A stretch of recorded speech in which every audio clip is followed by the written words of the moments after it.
হযরত মূসা আলাইহিস সালাম আল্লাহ পাককে জিজ্ঞেস করলো, আল্লাহ, চারটি জিনিস যদি থাকতো আর চারটি জিনিস যদি না থাকতো,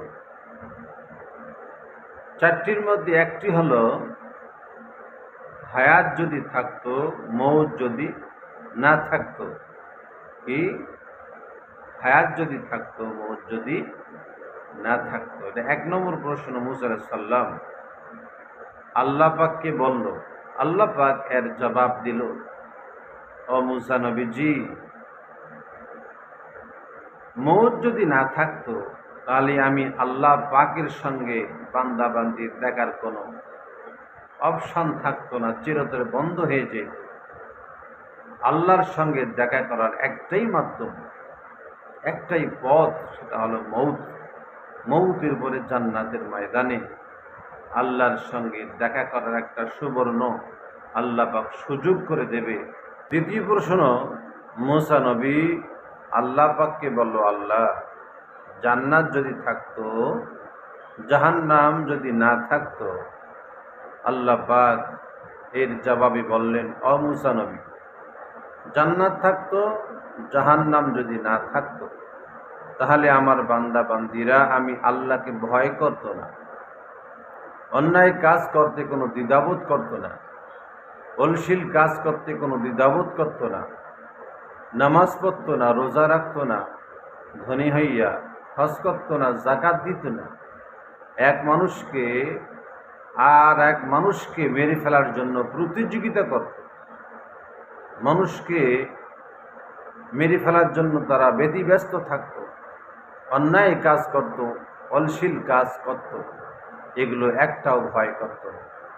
এই জন্য আমি আল্লাহ পাক জাহান্নাম রেখে দিয়েছি, আমার বান্দা বান্দিরা আমি আল্লাহকে যেন ভয় করে জাহান্নাম থেকে বেঁচে জান্নাতে যেন যেতে পারে।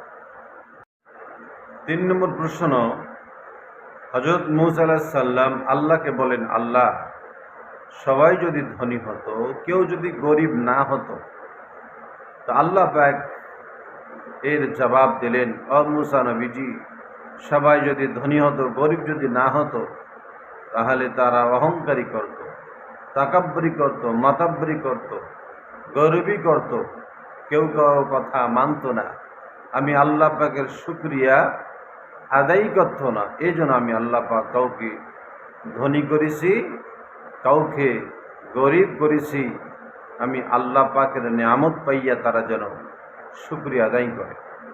4র্থ প্রশ্ন, মূসা আলাইহিস সালাম আল্লাহকে বললেন, আল্লাহ, সবাই যদি সুস্থ থাকতো, কেউ যদি অসুস্থ না হতো। 4র্থ প্রশ্ন কি? সবাই যদি সুস্থ থাকতো, অসুস্থ কেউ যদি না হতো।